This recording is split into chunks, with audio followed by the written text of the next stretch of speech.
Bismillahirrahmanirrahim. Sebagaimana pernah saya sampaikan tentang kelebihan akal manusia yang dapat mengetahui dan mengenal hal-hal yang baik dan hal-hal yang buruk walaupun secara global. Di antara kelebihan akal yang lain adalah bahwa akal itu dapat menunjukkan kepada kita, dapat membimbing dan menuntun kita untuk memilih sesuatu yang lebih. Ketika ada dua hal, yang satu bermanfaat, yang satu lebih bermanfaat, maka akal pasti akan memilih sesuatu yang lebih bermanfaat daripada yang bermanfaat. Ketika ada dua hal, yang satu penting, yang satu lebih penting, maka pasti akal akan memilih sesuatu yang lebih penting dibanding yang penting. Itu termasuk dalam kaidah qaddibil aham minal muhim. Utamakan, pilih dan dahulukanlah sesuatu yang lebih penting, yang aham dari yang penting. Ketika ada sesuatu atau dua hal atau tiga hal yang semuanya berbahaya, maka menurut akal juga, akal akan memilih yang bahayanya lebih ringan. Ketika tidak ada jalan lain kecuali harus memilih di antara dua atau tiga hal yang berbahaya semuanya, pasti akal akan memilih hal, perbuatan, kegiatan, peristiwa yang bahayanya lebih ringan. Itu hukum akal yang perlu kita gunakan dalam kehidupan sehari-hari. Sebagai contoh, biasanya ketika misalnya antum mengendarai mobil dalam kecepatan yang cukup tinggi, di atas 100 misalnya, karena jalan tol kosong ketika hari raya Idul Fitri dan tidak ada mobil yang mengganggu antum di kiri kanan, di depan dan di belakang, antum mampu menggunakan kecepatan di atas 140 misalnya. Karena hari raya kosong jalanan, Jakarta lengang kosong, antum bisa cepat dengan kecepatan yang tinggi. Nah, pada suatu kondisi ketika di tengah jalan, katakanlah antum menghadapi ada dua atau tiga bahaya secara mendadak. Misalnya kecepatan antum sedang tinggi, tiba-tiba segerombolan atau satu rombongan hewan, misalnya bebek atau kambing atau yang lain menyeberang. Di sebelah antum ada jurang. Sebelah kiri antum misalnya banyak orang-orang yang sedang melaksanakan sholat Idul Fitri di satu tempat, ya di musola misalnya. Antum dalam kecepatan yang cukup tinggi, antum tidak mungkin bisa mengerem, pasti antum harus menabrak. Di sini akal antum akan memilih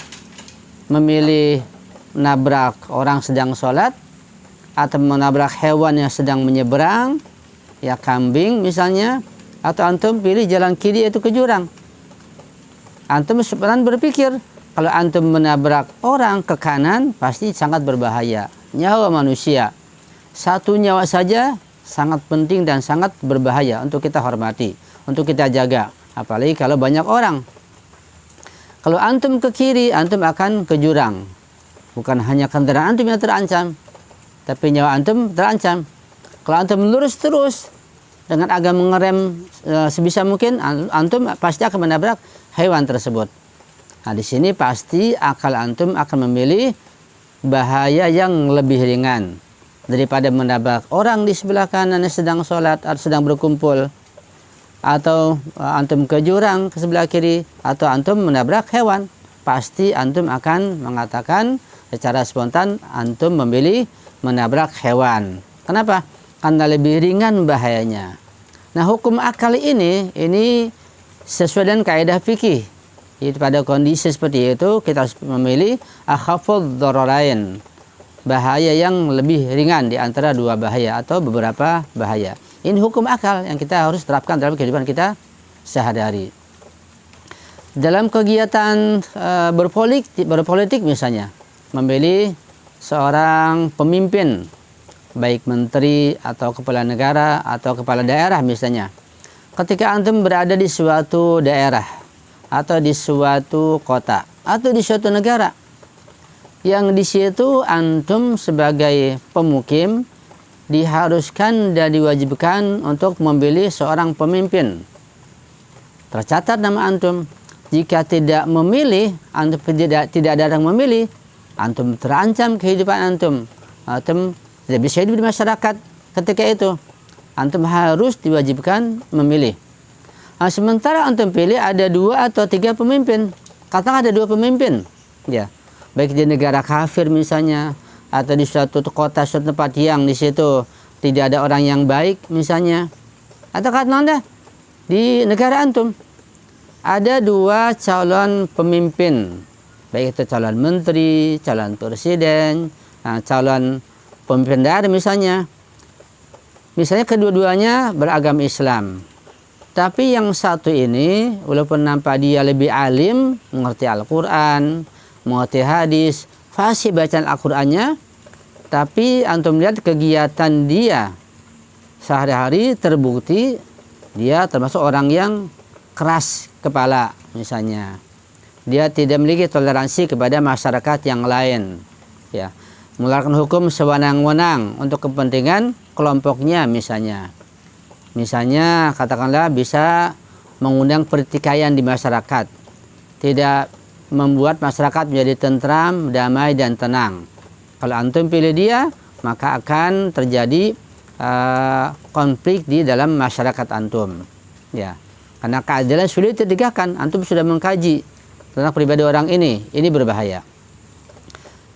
Pemimpin yang kedua, katakan si B ini, dia tidak hafal Al-Quran, bahkan baca Al-Quran pun katakanlah belum lancar, tapi dia tetap melaksanakan sholat, beribadah, tetapi dia bersungguh-sungguh menegakkan keadilan di masyarakat, sangat peduli kepada masyarakat, menolong orang, ya, dan menjalin hubungan kepada orang-orang yang mendukung keadilan katakanlah, dan dia bermusuhan atau memusuhi orang-orang atau negara atau para pejabat dan pemerintahan yang menzalimi kaum muslimin misalnya, ya. Dan ini ada 2 bahaya yang antum hadapi. Satu, pemimpin yang mengerti agama tapi dia berbahaya untuk kehidupan masyarakat antum, bisa menimbulkan pertikaian, keadilan tidak akan ditegakkan. Tapi yang kedua, ya, dia kurang alim, ini pun bahaya, ya. Tapi dia nampaknya akan menegakkan keadilan dan telah terbukti dari rekam jejaknya misalnya. Nah, pada kondisi ini ketika antum harus memilih, akal antum mengatakan pilih yang nomor 2 ini, karena masyarakat akan hidup dengan sejahtera, hidup dengan keadilan, dan kebahagiaan masyarakat akan bisa ditegakkan, akan dibantu dan dibela oleh pemimpin yang kedua ini. Ini hukum akal. Jadi singkatnya, akal kita ini manusia sangat punya peranan penting dalam membimbing kehidupan kita ini, karena kita akan tahu yang mana yang baik, yang mana yang buruk. Bahkan anak kecil sekalipun, ya, itu sudah diberikan fitrah oleh Allah untuk memilih, tapi sesuai dengan pengetahuannya. Ketika anak usia 3 tahun antum berikan balon, 3 buah balon, yang satu merah, yang satu hijau, yang satu kuning, antum bilang, wahai nak, ambil salah satu. Pasti akalnya langsung menentukan pilihan sesuai dengan ilmu dan seleranya. Anak kecil pun sudah punya fitrah untuk memilih, apalagi kita. Makanya kita dengan ilmu kita, dengan pengetahuan kita, kita dihadapkan kepada pilihan-pilihan yang sangat banyak dalam hidup ini setiap hari. Nah, kita milih dengan akal kita, akal dengan ilmu kita. Semakin tinggi ilmu seseorang, semakin banyak pengalamannya, semakin tinggi takwanya pada Allah, maka pilihannya semakin tepat. Ini sudah menjadi kaidah di dalam agama kita, agama Islam, untuk memilih sesuatu yang lebih baik dari yang baik, memilih yang baik dari yang buruk, menghindari yang lebih buruk, lebih bahaya, dan memilih yang bahayanya lebih ringan. Ini sudah kaidah akal yang perlu kita pahami dengan baik dan bisa kita terapkan dalam kehidupan kita sehari-hari, insya Allah.